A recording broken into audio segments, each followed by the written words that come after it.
Hi friends, তোমরা সবাই কেমন আছো? আশা করি তোমরা সবাই ভালোই আছো। আমার আজকের ভিডিও টপিক হচ্ছে কেতু গ্রহের ওপর। আমাদের সপ্তম হাউসে যদি কেতু মহারাজ বসে থাকে তাহলে কেমন হবে আমাদের লাইফটা। প্রথম কথা, সপ্তম হাউসে কেতু যদি থাকে তাহলে বিবাহ হতে খুব দেরি হবে। যদিও বা দেরি করে বিবাহ হলো তবু কার সাথে হবে?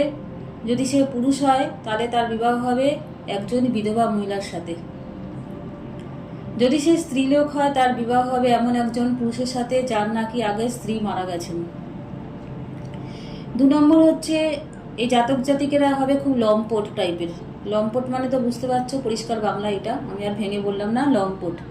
তৃতীয় হচ্ছে এরা হবে খুব পাক্কা নেশাখোর। নেশাখোরটা শুনতে খারাপ লাগছে কিন্তু এটাই বাস্তব।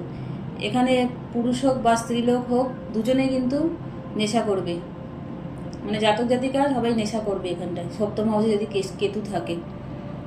ঠিক আছে, কম বেশি একটা নেশার ভাব থাকবে এদের মধ্যে। আর যেটা থাকবে, মিথ্যে কথা বলার প্রবণতা প্রচুর।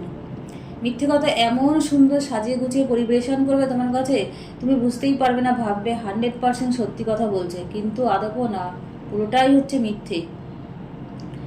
ব্যবসার ক্ষেত্রে চেঞ্জেস থাকবে, একই জায়গায় এদের মন বসবে না।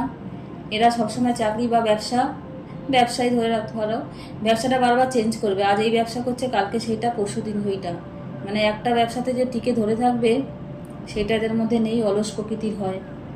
আর যেটা হয়, কুটনিপানা স্বভাব হয়। কুটনি বোঝো তো, এখানকার কথা ওখানকার লাগাচ্ছে, ওখানকার কথা সেখানে লাগাচ্ছে, এর নিন্দা ওর কাছে করছে, তার আলোচনা ওর কাছে করছে, তোমার কথা ওর পিছনে বলছে, দুজনে মিলে একসাথে তোমার নামে যুক্তি করছে কিছু একটা।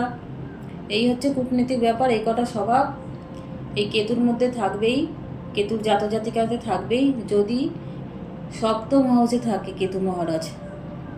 আশা করি বোঝাতে পারলাম।